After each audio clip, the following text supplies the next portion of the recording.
పరిశుద్ధ నామమునకు మహిమ కలుగునుగాక. ప్రభు తన మహాకృప చేత అనుదిన సన్నిధులను ఆశీర్వాదకరముగా నడిపించి ఈ ఆఖరి రోజు పెంతెకోస్తు పండుగ దినమున ప్రభు మనందరినీ ఆయన పాద సముఖానికి నడిపించి పెంతెకోస్తు పండుగలో ఉన్న ఆ దివ్యమైన ఆశీర్వాదాలతో ప్రభు మనలను దర్శించనయున్న దేవునికి కృతజ్ఞతలు. ఈరోజు యావత్ ప్రపంచమంతటా ఈ పెంతెకోస్తు పండుగను ప్రతి సంఘములోనూ జరిపిస్తూ ఉంటారు. అయితే ఈ పెంతెకోస్తు పండుగ యొక్క ప్రాముఖ్యత ఏంటంటే, పెంతెకోస్తు పండుగ రోజునే ఈరోజు చర్చ్ ఉద్భవించింది. అంటే సంఘం యొక్క బర్త్డే, ఈరోజు సంఘం యొక్క జన్మదినం. ఈ పెంతెకోస్తు పండుగ పాత నిబంధన కాలములో ప్రథమ ఫలముల పండుగ తర్వాత. ప్రథమ ఫలము అంటే పాత నిబంధన కాలములో వారికి పంటంతా పండిన తర్వాత పంటలో మొదటి పనను యాజకుని యొద్దకు తీసుకుని వచ్చి ఆ పనను అల్లాడించేదే ప్రథమ ఫలముల పండుగ. ఆ ప్రథమ ఫలముల పండుగ తదనంతరం 7 వారాల తర్వాత, నిర్గమకాండంలో ఉంటుంది, 7 వారముల తర్వాత 7 × 7 49 దినాలు. ఆ తర్వాత 50వ రోజే ఈ పెంతెకోస్తు పండుగ. దయచేసి గమనించండి, ప్రస్తుతం ఉన్నటువంటి అపోస్తల కార్యాలు 2వ అధ్యాయంలో మేడ మీద గదిలో పెంతెకోస్తు పండుగ రోజున అభిషేకము కుమ్మరింపబడింది. దానికి ముందు పాత నిబంధనలో 1500 సంవత్సరాల క్రితానికి మనం వెళితే దేవుని యొక్క మహిమ సీనాయి పర్వతం మీదకి ఆయన బహిరంగంగా, బాహ్యంగా ఆయన పరిశుద్ధాత్మ శక్తితో ఆయన దిగినటువంటి స్థితి మనకు తెలుసు. ఆ సీనాయి పర్వతం మీద మోషే కాలములో. ఎందుచేతనంటే పాత నిబంధన కాలములో ఈ పెంతెకోస్తులో దేవుని యొక్క మహిమ వచ్చుచు పోవచ్చు ఉన్నటువంటి మహిమగా మనము చూడగలం. అయితే ఈ అపోస్తల కార్యాలు 2వ అధ్యాయం మేడ మీద గదిలో ప్రభు తన పెంతెకోస్తు పండుగ దినమున వచ్చినటువంటి పరిశుద్ధాత్మ అభిషేకము ఎవరిది వారిదే, ఇండివిజువల్గా ఒక్కొక్కరి మీద రాలగా అందరూ ఆత్మశక్తితో అభిషేకించబడ్డారని అపోస్తల కార్యాలు 2వ అధ్యాయంలో మనం చూడగలం. అయితే ఈ అపోస్తల కార్యాలు 2వ అధ్యాయము ఈ పెంతెకోస్తు పండుగకు ముందు మనం చూడగలిగినట్లయితే సెలెక్టివ్ పీపుల్ మీద, అంటే ప్రవక్తల మీద, రాజుల మీద, కొంతమంది మీద మాత్రమే ఆయన అభిషేకపు శక్తితో దర్శించినటువంటి స్థితి కూడా మనకు తెలుసు. అయితే ప్రియ క్రైస్తవ సంఘం, ఈ పెంతెకోస్తు పండుగ దినమున సంఘము ఉద్భవించింది, సంఘము జన్మించింది. ఈ పెంతెకోస్తు పండుగ రోజున ఉద్భవించినటువంటి ఈ సంఘం యొక్క ప్రాముఖ్యత, ప్రథమ ఫలముగా ఎవరు ముందుగా లేపబడ్డారండి? ఆయన 3వ దినాన లేస్తాను అని చెప్పినటువంటి వాగ్దాన ప్రకారము ఆయన సమాధి చేయబడ్డారు, శ్రమలు అనుభవించారు, శిలువ మరణము పొందారు, సమాధి చేయబడ్డారు. 3వ దినాన ప్రథమ ఫలముగా ఆయన లేపబడినటువంటి క్రీస్తుగా మనము చూడగలం. ఆ ప్రథమ ఫలముగా లేపబడినటువంటి క్రీస్తు ఆనాటి కాలము నుంచి ఈనాటి వరకు పంట పండి ఆయన పొలాలలో అనేకమైన కంకెలుగా మార్చబడి ఆత్మఫలాలుగా, ఆత్మల పంటగా, ఈరోజు ముదిరిన గింజగా, అంటే ఆత్మఫలాలు సమృద్ధిగా పండుచు క్రీస్తు యొక్క రాకడ కొరకు మనము సిద్ధపడేటువంటి దినాలలో మనమున్నాం. ప్రియ క్రైస్తవ సంఘం, ఎందుచేతనంటే ఈ పెంతెకోస్తు పండుగ యొక్క ప్రాముఖ్యతలో ప్రభు తన పరలోకపు అభిషేకాన్ని భూలోకానికి పంపించి మనల్ని ఎవ్వరినీ కూడా అనాథులుగా విడిచిపెట్టకుండానే ప్రభు ఇంతవరకు కాపాడుకుంటూనే ఉన్నాడు. అవునా కదా అండి? అయితే ఈ వాగ్దానాన్ని మనం చూడగలిగినట్లయితే యోవేలు రాసినటువంటి గ్రంథం 2వ అధ్యాయం 28వ వచనంలో వ్రాయబడి ఉంది. అదే రీతిగా లూకాసు వార్త 24వ అధ్యాయం 49వ వచనాన్ని ఒక్కసారి మనం చదవగలిగినట్లయితే, ఇదిగో నా తండ్రి వాగ్దానము చేసినది మీ మీదికి పంపుచున్నాను. మీరు పైనుండి శక్తి పొందు వరకు పట్టణంలో నిలిచి ఉండుడని వారితో చెప్పెను. ఆమేన్. ఇదిగో నా తండ్రి వాగ్దానము చేసినది నేను మీ మీదికి పంపుచున్నాను. చూసారా అండి, నా తండ్రి వాగ్దానము చేసినది నేను మీ మీదికి పంపుచున్నాను. మీరు పైనుండి శక్తి పొందు వరకు పట్టణములో యెరూషలేములో ఉన్న దేవుని మందిరములో ఏం చేయమన్నాడండి? నిలిచి ఉండుడని వారితో చెప్పాను. అంటే క్రీస్తు ప్రథమ ఫలమని మనం అంటున్నాం. క్రీస్తు మొదటి పంటగా ప్రథమ ఫలముగా లేపబడినటువంటి క్రీస్తు ఈరోజు అనేకమైనటువంటి కొన్ని కోట్ల ప్రజలు ఆత్మరక్షణ పొందుకుని ఆయన ఫలభరితమైనటువంటి వారిగా మార్చబడి ఈరోజు క్రీస్తు యొక్క రాకడ కొరకు మనమందరము కనిపెడుతూ ఉన్నాం. కానీ ఆయన ఏమంటున్నారండి? ఇదిగో నా తండ్రి వాగ్దానము చేసినది నేను మీ మీదకి ప్రజల మీదకి పంపుచున్నాను. ఆ వాగ్దానం పొందేంత వరకు ఎక్కడ ఉండమన్నాడండి? పట్టణములో, అంటే యెరూషలేము అనే పట్టణములో దేవుని దైవ మందిరములో మీరు నిలిచి ఉండండి. దేవుని మందిరములో మన హృదయాలను జీవము కలిగినటువంటి దేవునికి అప్పగించిన బిడ్డలమైతే నీవు నిలిచే అనుభవాన్ని సంపాదించుకోగలవు. కారణం ఏంటంటే చాలామంది మందిరంలోనే కూర్చొని ఉంటారు, కానీ హృదయం మాత్రం ఎక్కడో సంచారం చేస్తూ ఉంటుంది. అవునా కదండి? దేవుని దైవ మందిరానికి వచ్చామంటే దేవుని దైవ సన్నిధిలో ప్రాణ ఆత్మ శరీరాలను జీవము కలిగినటువంటి దేవునికి అప్పగించు. పట్టణములో నిలిచి ఉండండి, దేవుని దైవ మందిరములో నిలిచి ఉండండి, యెరూషలేములో నిలిచి ఉండండి. నిలిచి ఉన్న మీపై నా తండ్రి వాగ్దానము చేసిన పరిశుద్ధాత్మ అభిషేకాన్ని నేను మీ మీదకి పంపుచున్నాను. వాస్తవం. అపోస్తుల కార్యాలు 1వ అధ్యాయం 8వ వచనాన్ని మనం చదవగలిగినట్లయితే, అయినను పరిశుద్ధాత్మ మీ మీదకి వచ్చినప్పుడు మీరు శక్తి నొందెదరు గనుక మీరు యెరూషలేములోను యోదయ సమరయ దేశముల యందంతటను భూదిగంతముల వరకు నాకు సాక్షులై ఉందరని వారితో చెప్పాను. ఆమేన్.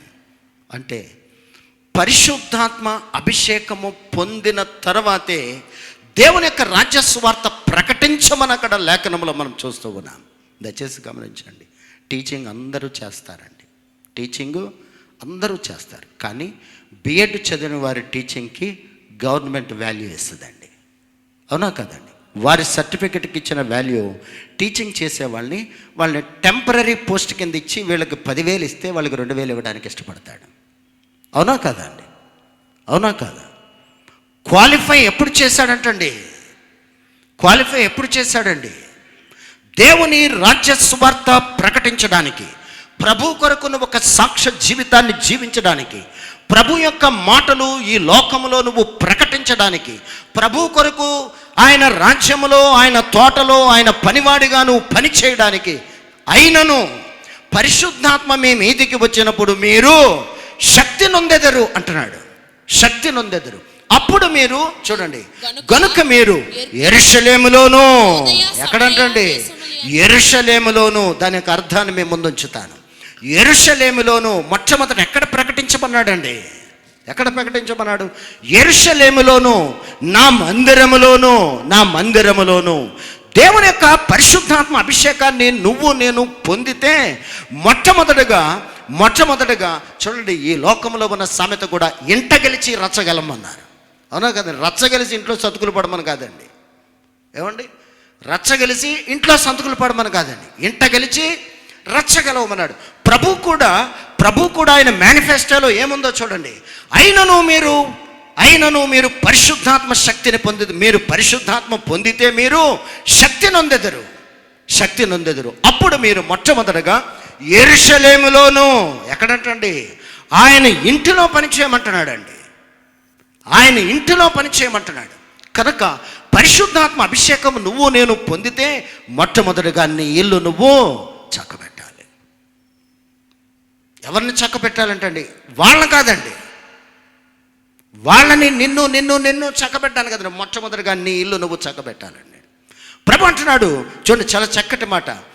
అయినను పరిశుద్ధాత్మ మీ మీదికి వచ్చినప్పుడు మీరు శక్తి నొందెదరు గనుక మీరు యెరూషలేములోనే. ఏమంటే ముందే యోదయ సమరయం రాయలేదండి ఆయన, అవునా కాదండి? యోదయ సమరయం రాయలేదు. మనం సర్వసాధారణంగా ఎదుటివాడు తప్పు అయితే చూపించగలం, మన తప్పులైతే కప్పుకుంటాం, అవునా కాదండి? ఎదుటివాడు తప్పు చూపించగలం, మన తప్పు కప్పుకుంటాం. కానీ ప్రభు అంటున్నాడు, ఏం చెప్తున్నాడో చూడండి. మొట్టమొదటిగా మీరు శక్తి నొందితే, పరిశుద్ధాత్మ అభిషేకము పొందితే నీ ఇంటిని నువ్వు సరిచేసుకో. యెరూషలేములోను దేవుని మందిరములో నువ్వు పనిచేయాలంటండి. తరువాతే ప్రభు అంటున్నాడు యోదయ సమరయ దేశముల యందంతటా భూదిగంతముల వరకు మీరు నాకు ఆమేన్, భూదిగంతముల వరకు మీరు నాకు సాక్షులై ఉందరు. కనుక పరిశుద్ధాత్మ అభిషేకము కొరకు మేడ మీద గదిలో వారు అంతకు ముందు వారందరూ పిరికివారుగా ప్రభు ఎప్పుడైతే ఆరోహణమైపోయాడో వారంతా ఏం చేశారండి? పిరికివారుగా ఒక రూములో కూర్చుని ఇంకా మన జీవనం ఏంటి, మన పరిస్థితి ఏంటి, మనం ఏం తినాలి, ఏం బ్రతకాలి అని ఆలోచన చేస్తున్నటువంటి సమయంలో యోహాను సువార్త 21వ అధ్యాయంలో ప్రభు వారి రూములోను ప్రవేశించి వారిని సమాధానము పొందండి, సమాధానము కలిగి ఉండండి అని పరిశుద్ధాత్మ వారి మీదకి ఊదెను. ప్రియ క్రైస్తవ బిడ్డలారా, పెంతెకోస్తు పండుగ దినమున ప్రభు తన శక్తి కలిగినటువంటి ఆత్మతో మనలను అభిషేకిస్తే మొట్టమొదటగా ఆయన మందిరములో నువ్వు నేను, ఆయన పొలములో మనం పనిచేయాలి. ఆయన పొలములో నువ్వు చేసే పనిని బట్టి ప్రభు అంటున్నాడు యోదయ సమరయ గలిలయ భుదిగంతముల వరకు మీరు నాకు సాక్షులయ్యుందరు. అయితే ఈ పరిశుద్ధాత్మ అభిషేకం అనేది ఎవరెవరి మీద అని చెప్పాడండి? యోవేలు రాసినటువంటి గ్రంథం 2వ అధ్యాయం 28వ వచనములో మనం చూస్తే ఎవరెవరి మీద అంటండి?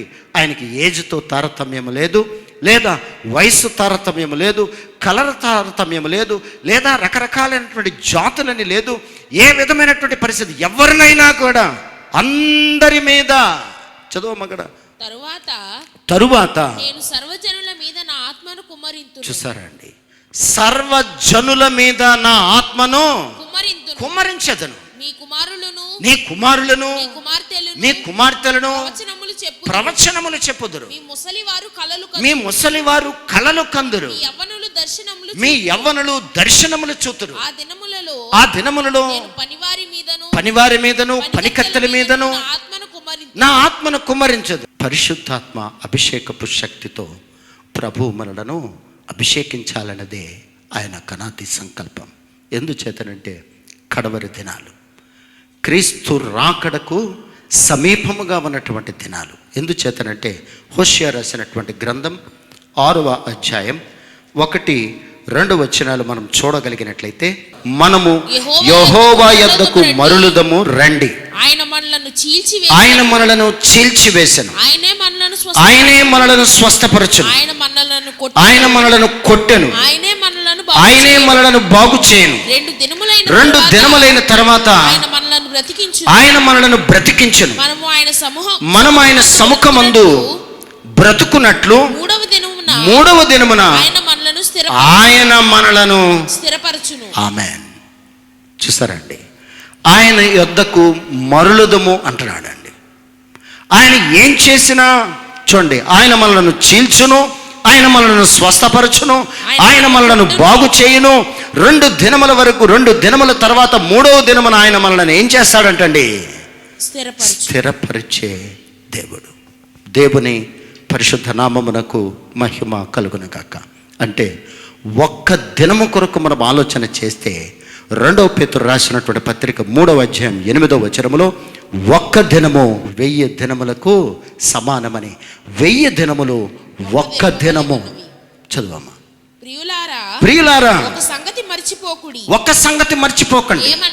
ఏమనగా ప్రభు దృష్టికి ఒక దినము 1000 సంవత్సరముల వలెను. చూసారండి, ఒక్క దినము 1000 సంవత్సరముల వలెను, 1000 సంవత్సరములు ఒక్క దినము వలెను ఉన్నవి. చాలండి. అక్కడ హోషేయ రాసినటువంటి గ్రంథంలో మనం చదివాము. మొదటి 2 దినాల గురించి చెప్పుతున్నాడు. 3వ దినాన్ని నేను మిమ్మల్ని స్థిరపరుస్తానని. అంటే ప్రభు యొక్క లెక్కల ప్రకారం ఏంటంటే, ఏమంటే క్రీస్తు రాకడ కొరకు నేను రక్షింపబడిన దినము నుంచి క్రీస్తు రాకడ 2000 సంవత్సరం వచ్చే సమయానికి క్రీస్తు యొక్క రాకడ వచ్చేస్తుంది అని అనగానే అనేక మంది ఆస్తులు అమ్మేసుకున్న వాళ్ళు ఉన్నారు. అనేక మంది మేము ఇంకా 2000 సంవత్సరానికి ఖచ్చితంగా ప్రభు యొక్క రాకడ వస్తుంది కనుక ఈ ఆస్తి ఐశ్వర్యాలు మాకు ఎందుకని అమ్మేసిన వాళ్ళు ఉన్నారు. కానీ దయచేసి గమనించండి, ప్రభు యొక్క లెక్కల ప్రకారం ఏంటంటే ఒక్క దినము 1000 సంవత్సరముల వలెను, 1000 సంవత్సరములు ఒక్క దినము వలెను ఉన్నది అంటున్నాడు. కనుక ఆయన ఈ 2000 సంవత్సరాల నుంచి ఇప్పుడు ఇంక ఎన్ని సంవత్సరాలు జరిగిపోయిందండి? 22 సంవత్సరాలు జరిగిపోయింది. అంటే ప్రభు అందరూ రక్షింపబడాలని దీర్ఘశాంతము చూపుచున్నాడు. అందరూ మారు మనసు పొందాలని, అందరూ ఆత్మరక్షణ పొందాలని. ఎవరు నశించుట ఆయన దృష్టిలో ఇష్టం లేదు. ఎవరు నశించుట ఆయనకి ఇష్టం లేదు కనుక అందరూ మారు మనసు పొందాలని ఆయన ఇంకనూ దీర్ఘశాంతము చూపుచున్నాడని లేఖనములో మనం చూడగలం. అందుచేతనే ఇక్కడ హోషేయ రాసినటువంటి గ్రంథాన్ని బట్టి 2వ పేతురు రాసినటువంటి ఈ పత్రికలో ఏమని రాయబడిందంటే, ఒక్క దినము 1000 సంవత్సరముల వలెను, 1000 సంవత్సరములు ఒక్క దినము వలెను. అంటే 2 దినాలంటే 2000 సంవత్సరాలుగా మనం చూడగలం. 2000 సంవత్సరాలుగా చూస్తే అప్పుడు టైం అనేది ప్రారంభమైంది. యేసుక్రీస్తు ప్రభుల వారి యొక్క జన్మ 4 ADలో ఆయన జన్మిస్తే ఆయన ఈ భూలోకములో ఆయన చేసినటువంటి, ఆయన నివాసము చేసి ఆయన సజీవుడిగా ఉన్నటువంటి కాలాన్ని మనం చూస్తే 33.5 సంవత్సరాలు. అందులో ఆయన చేసిన సేవా పరిచర్య 3.5 సంవత్సరాలు మాత్రమే అని మనం చూడగలం. అయితే అప్పుడు ఏం ప్రారంభమైందంటండి? రోమన్ క్యాలెండర్ అనేది ప్రారంభమైంది. దేవుని పరిశుద్ధ నామమునకు మహిమ కలుగునగాక. ఈ రోమన్ క్యాలెండర్ కూడా 3 సార్లు దాన్ని చేంజ్ చేశారంటే, 3 సార్లు చేంజ్ చేయగా 5-10 సంవత్సరాల తేడాలో ఆ డేటును మాత్రం అంచనా వేయించున్నటువంటి స్థితి కూడా మరి అనేక మంది శాస్త్రవేత్తలను బట్టి మనం తెలుసుకోగలం. కానీ ప్రియ క్రైస్తవ బిడ్డ, 2 దినాల కొరకు మనం చూస్తే 2000 సంవత్సరాలను మనం అంటున్నాం. 2000 సంవత్సరాలకి క్రీస్తు యొక్క రాకడ, ఈ లోకం అంతము అన్నది అందరికీ తెలిసినటువంటి విషయమే. అటువంటి పరిస్థితుల్లో ఈ పెంతెకోస్తు గురించి మనం ఆలోచన చేస్తే మనం ఎక్కడున్నామంటండి? 12 గంటలకి 11:59 గడియలో మనమున్నాం. ఏ సమయంలోనైనా క్రీస్తు యొక్క రాకడకి మనం ఎలా ఉన్నామండి? సమీపముగా ఉన్నాం. 1 నిమిషం మాత్రమే ఉన్నది, 1 నిమిషము మాత్రమే ఉన్నది. అంత సమీపముగా ఉన్నటువంటి మానవ జాతిని ఆయన అంటున్నాడు, దేవుని యొద్దకు మీరు మరలుకోండి. హోషేయలో ఏమంటున్నాడండి? మీరు దేవుని యొద్దకు మరలండి. ఆయనే చీల్చాడు, ఆయనే స్వస్థపరుస్తాడు, ఆయనే మనలను చేర్చుకుంటాడు. 3వ దినాన్న మనల్ని అందరినీ ఏం చేశాడంటండి? స్థిరపరిచాడు. కనుక ప్రభు సన్నిధికి వచ్చుచున్నటువంటి మనము పరిశుద్ధాత్మ అభిషేకం కొరకు, దేవుని యొక్క ఆత్మశక్తి కొరకు ప్రయాసపడవలసిన వారిగా ఉన్నాం. యెరూషలేములో దేవుని దైవ మందిరములో కనిపెట్టమంటున్నాడు ఆయన. దేవుని దైవ సన్నిధిలో నువ్వు కనిపెడితే, శక్తి కలిగినటువంటి ఆత్మతో మనలను అభిషేకిస్తే నీవు నేను ఎక్కడ నిలిచి ఉండాలంటండి? యెరూషలేములోనే, దేవుని దైవ మందిరములో, దేవుని దైవ సన్నిధిలో మనము నిలిచి ఉండేటువంటి అనుభవాన్ని సంపాదించుకోమని ఆనాడు శిష్యులకు తెలియపరిస్తే వారందరూ ఏం చేశారంటండి? ప్రభు ఆరోహణమవుతూ ఉంటుండగా సర్వసాధారణంగా మన కళ్ళ ముందు మన తల్లో మన తండ్రి చనిపోతే మన కళ్ళ ముందు మన చేతుల్లో చేతులు పెట్టి వారి ప్రాణాలు విడుస్తూ ఉంటే ఒక్కసారి ఆలోచన చేయండి. ఎంత వేదన కలిగినటువంటి పరిస్థితి. హాస్పిటల్లో ఐసీయూలో ఉండి చనిపోతే ఎలా చనిపోయిందో మనకు తెలియదు, అవునా కదండి? వేరే ఊర్లో ఉండి చనిపోతే ఎలా చనిపోయారో మనకు తెలియదు. కానీ వారు కూడా యేసుక్రీస్తు ప్రభుల వారు ఆరోహణం అవుతూ ఉంటుండగా వారు కన్నులెత్తి చూస్తూనే ఉన్నారంటండి. ప్రభు ఆరోహణం అయిపోతున్నాడు. అప్పటి వరకు వారితో నివాసము చేసినటువంటి క్రీస్తు ఆరోహణమవుతూ ఉంటే వారు ఎంత వేదన అనుభవించి ఉంటారో ఒక్కసారి ఆలోచన చేయండి. అందుచేతనే ప్రభు అంటున్నాడు, నేను మిమ్మును అనాథులుగా విడవను. నేను పరిశుద్ధాత్మ శక్తిని పంపుతాను. నేను మీలో ఉండడానికి నేను ఆదరణకర్త అయినటువంటి ఆత్మని భూలోకానికి పంపుచున్నానని ఆయన యెరూషలేము వెనువెంటనే వారు ఎక్కడికెక్కడికో చెల్లాచెదరైపోలేదండి. వాళ్ళు ఏం చేశారంటండి, ప్రభు వాగ్దానం చేశాడు, ప్రభు అభిషేకం కొరకు కనిపెట్టమన్నాడు కనుక వారు ఇన్స్టెంట్గా మేడ మీద గదిలో ప్రభు యొక్క ఆత్మశక్తి కొరకు కనిపెట్టుచున్నటువంటి స్థితి అక్కడ చూస్తూ ఉన్నాం. ఎఫెసీయులకు రాసినటువంటి పత్రిక 2వ అధ్యాయం 14వ వచనం చదువుదాం. ఆయన మన సమాధానమై ఉండి మీకును మాకును ఉండిన ద్వేషమును అనగా విధి రూపకమైన ఆజ్ఞల గల ధర్మశాస్త్రమును తన శరీరమందు కొట్టివేయుట చేత మధ్య గోడను పడగొట్టి ఆమేన్.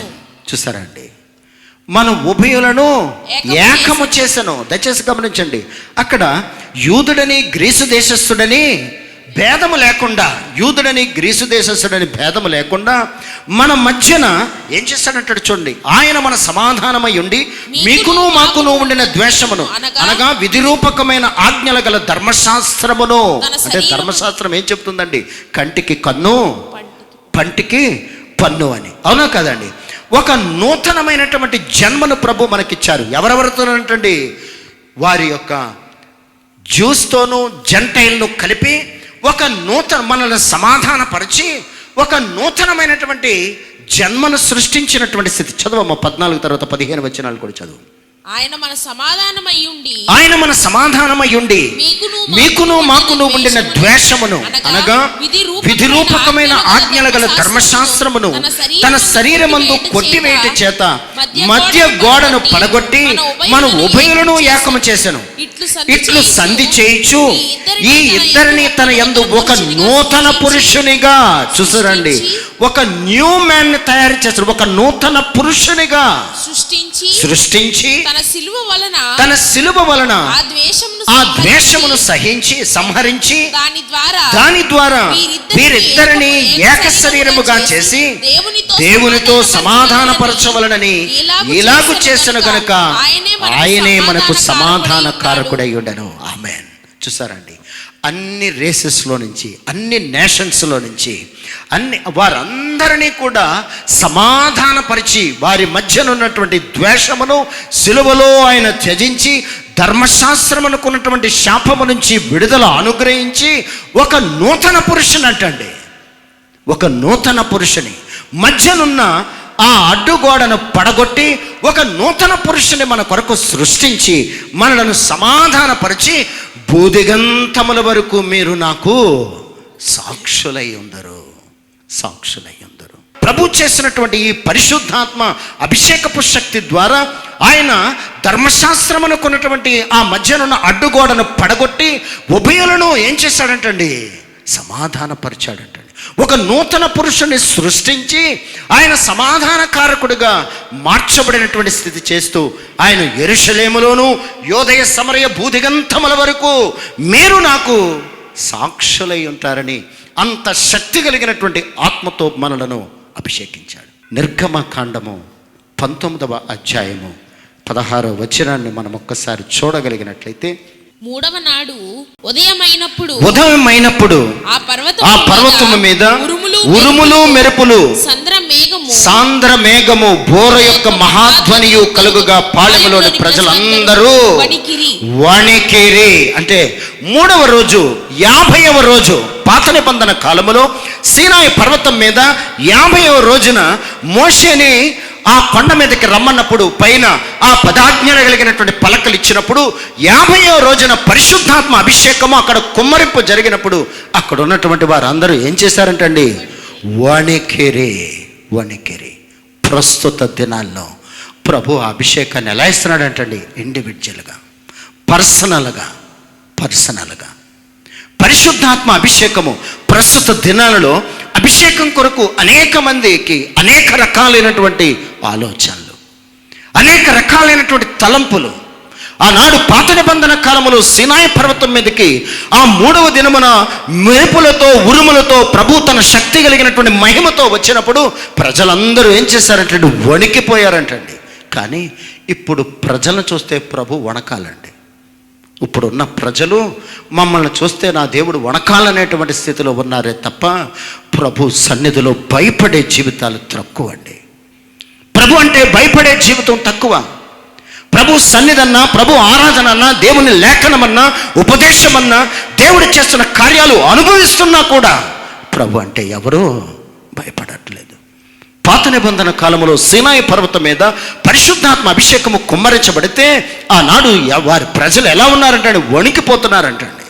కానీ మనల్ని చూస్తే ఇప్పుడు దేవుడు వణకాలనేటువంటి స్థితిలో ఉన్నారే తప్ప ప్రభు మా కొరకు చేసిన కార్యాలు జ్ఞాపకం చేసుకో.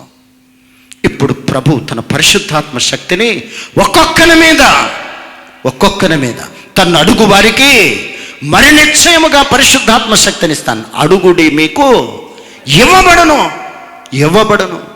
ఏ రీతిగా అడుగుతున్నావో ఒక్కసారి నీ అంతట నీవుగా పరిశీలన చేసుకో. ఆత్మశక్తి కొరకు సర్వజనుల మీద అన్నాడు, కానీ అక్కడ పాస్టర్స్ అనో సంఘం యొక్క నామకరణాన్ని చూస్తారనో ప్రభు చెప్పలేదండి. సర్వజనుల మీద నా ఆత్మను కుమ్మరిస్తానన్నాడు. సర్వజనుల మీద అంటే ప్రభువుని ఎంతగానో వాల్యూ చేస్తున్నావో ఆలోచన చేయి. సేనాయి పర్వతం మీద కుమ్మరింపు జరిగితే, అభిషేకము కుమ్మరించబడినప్పుడు ప్రజలు ఏమైపోయారంటండి? వణికారు. ఇప్పుడు ప్రభు నీకు నాకు పర్సనల్గా ప్రభు నిన్ను దర్శించాలనుకుంటున్నాడు. ఒక్కసారి ఆలోచన చేయి. పర్సనల్ ఎక్స్పీరియన్స్ ప్రభు ఇవ్వాలనుకుంటున్నాడు. ఏమండి, నువ్వు బిర్యానీ తింటే ఆ టేస్ట్ నీకే తెలుస్తుంది, నాకు తెలియదండి. అవునా కదండి? నేను తినాలి, అది నేను తింటేనే కానీ నాకు తెలియదు. అందుచేతనే దావీదు ఒక మాట అంటాడు, యెహోవా ఉత్తముడని రుచి చూచి తెలుసుకోండి.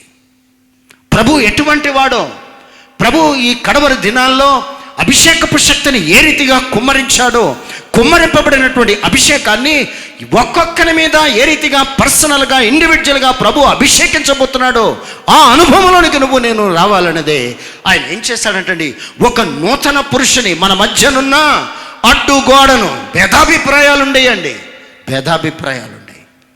ఆలోచనలు ఉండేవి, రకరకాలైనటువంటి పరిస్థితులు ఉండేవి. ఇప్పుడు ఏం చేస్తున్నారండి?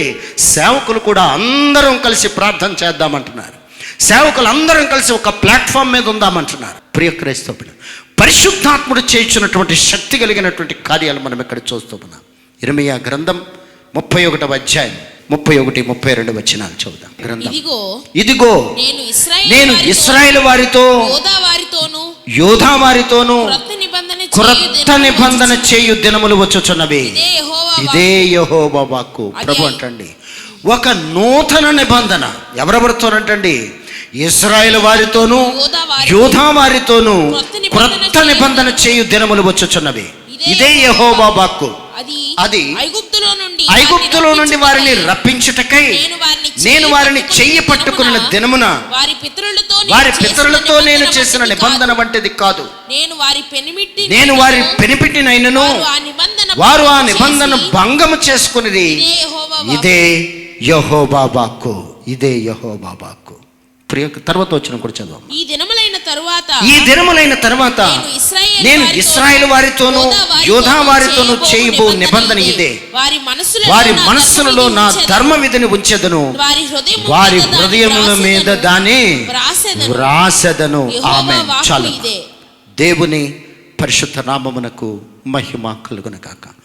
ఒక క్రొత్త నిబంధన, నూతన నిబంధన ఇశ్రాయేలు వారితోనూ యోధా వారితోనూ చేశారు. ఐగుప్తు నుంచి ఆ ప్రజలను విమోచించిన వాటి నిబంధన కదండి. వారు ఆ నిబంధనను ఏం చేసుకున్నారంటండి? పాడు చేసుకున్నారు, భంగపరుచుకున్నారు. అందుచేత ఇప్పుడు ఏమంటున్నాడండి?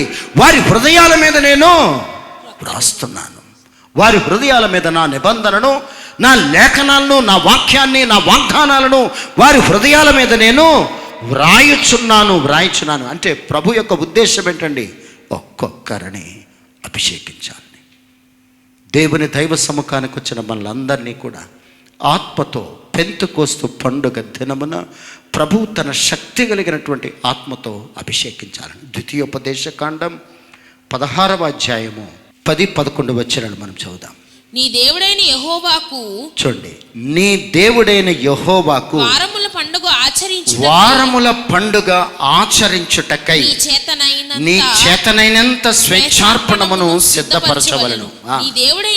నీ దేవుడైన యెహోవా నిన్ను ఆశీర్వదించిన కొలది దానిని ఇయ్యవలెను. అప్పుడు నీవును నీ కుమారులను నీ కుమార్తెయును నీ దాసుడును నీ దాసియును నీ గ్రామములో ఉన్న లేవీయులను నీ మధ్యనున్న పరదేశులను తల్లిదండ్రులు లేని వారును విధవరాండ్రును నీ దేవుడైన యెహోవా తన నామమును స్థాపించుటకై ఏర్పరచుకున్న స్థలమున దేవుడైన యెహోవా సన్నిధిని సంతోషింపవలెను. ఆమేన్. అంటే సెలబ్రేషన్ చేసుకోమంటున్నాడండి, సంతోషించమంటున్నాడు. ఈ వారముల పండగ 7x7 49 దినముల తర్వాత 7 వారాల తర్వాత 50వ రోజున పెంతెకోస్తు పండుగ దినమున మీరందరూ దేవుని యొక్క దైవ మందిరములో ఏం చేయమన్నాడండి? సంతోషించమన్నాడు. ప్రభు చేసిన కార్యాలను జ్ఞాపకం చేసుకో. ప్రభు మన పక్షాన చేసినటువంటి ప్రతి కార్యాన్ని జ్ఞాపకం చేసుకుని సంతోషించమంటున్నాడండి. ప్రభు ఎంత అద్భుతమైనటువంటి పరిశుద్ధాత్మ అభిషేకాన్ని భూలోకానికి కుమ్మరించారో ఒక్కసారి ఆలోచన చేయండి. ఎందుచేతనంటే అపోస్తలుల కార్యాలు 2వ అధ్యాయం 38వ వచనం చదువుదాం. పేతురు మీరు మారు మనసు పొంది పాప క్షమాపణ నిమిత్తము ప్రతివాడు యేసుక్రీస్తు నామమున బాప్తిస్మం పొందుడి, అప్పుడు మీరు పరిశుద్ధాత్మ వరము పొందుదురు. ఆమేన్. పేతురు అంటున్నాడు, మీరు మారు మనసు పొంది యేసు నామమున బాప్తిస్మం పొందండి, అప్పుడు మీరు ఎలిజిబుల్ అంటండి. పరిశుద్ధాత్మ అభిషేకము మీరు పొందెదరు. చదవమ్మా. ఈ వాగ్దానము మీకును మీ పిల్లలకును మీ దూరస్తులందరికీ అనగా ప్రభువైన మన దేవుడు తన యొద్దకు పిలిచిన వారందరికీ చెందునని వారితో చెప్పాను. ఎవరెవరికంటండి? పేతురు సువార్త ప్రకటిస్తూ, పేతురు లేఖనాన్ని బోధిస్తూ, మీరు మారు మనసు పొందండి, పాపక్షమాపణ నిమిత్తము బాప్తిస్మం పొందండి. మీరు దేనికి అర్హులంటండి? పరిశుద్ధాత్మను వరమును మీరు పొందుదురు అంటున్నాడండి. పొందుదురు. అది ఎవరెవరికంటండి? మీకును మీ పిల్లలకును మీ దూరస్తులందరికీ అనగా ప్రభువైన మన దేవుడు తన యొద్దకు పిలిచిన వారందరికీ చెందునని వారితో చెప్పాను. ఇంకను అనేక విధములైన మాటలతో సాక్ష్యమిచ్చి మీకు మూర్ఖులకు ఈ తరము వారికి వేరే రక్షణ పొందుడని వారిని హెచ్చరించెను. కాబట్టి అతని వాక్యం అంగీకరించిన వారు బాప్తిస్మం పొందిరి. ఆ దినమందు ఇంచుమించు 3000 మంది చేర్చబడిరి. వీరు అపోస్తుల బోధ యందును సహవాసమందును రొట్టె విరుచుట యందును ప్రార్థన చేయుట యందును. ఆమేన్, ఆమేన్. పేతురు సువార్త ప్రకటిస్తూ, పేతురు మీరు మారు మనసు పొందండి, బాప్తిస్మం పొందండి, అప్పుడు మీరు పరిశుద్ధాత్మను వరమును మీరు పొందుదురు. ఎవరెవరికంటండి? మీకును మీ పిల్లలకును మీ దూరస్తులందరికీ మీ సమీపస్తులందరికీ దేవుడు పిలిచిన వారందరికీ పరిశుద్ధాత్మ వరము పొందడానికి అర్హులు అంటున్నాడండి. కనుక ఈ లోకములో ఉన్న ప్రజల నుంచి మీరు వేరై పాపక్షమాపణ నిమిత్తం బాప్తిస్మం పొందండి. అప్పుడు పేతురు సువార్త ప్రకటిస్తే ఎంతమంది చేర్చబడ్డారంటండి? 3000 మంది. 3000 మంది చేర్చబడిన తర్వాత వారందరూ సంఘములో చేర్చబడి ఇంటంట రొట్టె విరుచుట యందును ప్రార్థన చేయుట యందును అపోస్తుల బోధ యందును సహవాసమందును ఎడతెగక ఉండిరి. ప్రియ క్రైస్తవ పిల్లలు, ప్రభు పెంతెకోస్తు పండుగ దినమున సంఘము స్థాపించబడింది. సంఘమునకు జన్మనివ్వబడింది.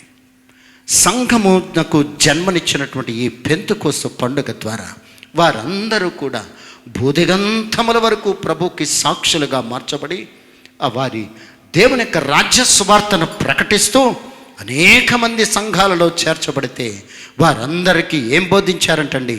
మీరు పరిశుద్ధాత్మను వరమును మీరు పొందుతారు, మీరు అర్హులు. ఆ అర్హత పొందినటువంటి మీరు సంఘములో చేర్చబడి అపోస్తుల బోధయందును, సహవాసమందును, రొట్టె విరుచుట యందును, ఎడతెగక ప్రార్థన చేయుట యందును వారు ఉందురు అని పేతురు తన యొక్క సువార్తలో ఉన్నటువంటి విశిష్టమైనటువంటి పరిస్థితిని హెచ్చరిస్తున్నట్లుగా చూస్తూ ఉన్నాం. ప్రియ క్రైస్తవ బిడ్డలారా, ప్రభు రాకడ సమీపములో మనమున్నాం. ఏ గడియలో ప్రభు యొక్క రాకడొస్తుందో ఎవ్వరికీ తెలియదండి. ఆనాడు శిష్యులు కూడా చూడండి, అపోస్తల కార్యాలు 1వ అధ్యాయం 11వ వచనం మనం చదివితే, గలిలయ మనుష్యులారా మీరెందుకు నిలిచి ఆకాశము వైపు చూచుచున్నారు? మీ యొద్ద నుండి పరలోకమునకు చేర్చబడిన ఈ యేసే ఏ రీతిగా పరలోకమునకు వెళ్ళుట మీరు చూచితిరో ఆ రీతిగానే ఆయన తిరిగి వచ్చునని వారితో చెప్పి. ఆమేన్. చూసారండి, శిష్యులందరూ ఆయన ఆరోహణమవుతూ ఉన్నప్పుడు చూసినప్పుడు ఎంత వేదన పడి ఉంటారో ఆలోచన చేయండి. ఆ వేదనతో చూస్తున్నప్పుడు, ఓ గలిలయ ప్రజలారా మీరెందుకు వేదన పడుతున్నారు? క్రీస్తు ఏ రీతిగా ఆరోహణమవుతున్నాడో తిరిగి ఆ రీతిగానే ఈ భూలోకానికి రాబోతున్నాడు. కనుక మనం ఎక్కడున్నామంటండి? ఆఖరి గడియలో ఉన్నాం. క్రీస్తు యొక్క రాకడకు ఆఖరి గడియలో ఉన్నాం. ఈ ఆఖరి గడియలో ఉన్న మనలను నువ్వు అడిగితే చాలు, ప్రభు తన పరలోకపు శక్తితో మనలను అభిషేకించే దేవుడు. అందుచేతనే ఈ పెంతెకొస్తు పండుగనగా సంఘమునకు జన్మదినం. మనకు బర్త్డేస్ ఉన్నాయి, వివాహ దినాలు ఉన్నాయి, కానీ సంఘానికి జన్మదినం ఎప్పుడంటండి? పెంతెకొస్తు పండుగ దినమున. కనుక ప్రభు మనకిచ్చినటువంటి ఈ సంఘమును ప్రేమించబద్దులమై ఉన్నాం. సంఘములో మనం చేర్చబడిన మనలను ప్రభు నిశ్చయముగా ఆశీర్వదించే దేవుడు. సంఘములో చేర్చబడిన మనకు పరిశుద్ధాత్మ అభిషేకం మీరు పొందెదరు అంటున్నాడండి. ఎవరెవరు అంటండి? ఈ చిన్న బిడ్డ మొదలుకొని వృద్ధాప్యమునకున్న ప్రతి వారిపై ప్రభు ఆయన పరలోకపు అభిషేకాన్ని కుమ్మరించును గాక. అటువంటి కృప ఆ పరిశుద్ధాత్మ దేవుడు మనకందరికీ అనుగ్రహించును గాక. ఆమేన్.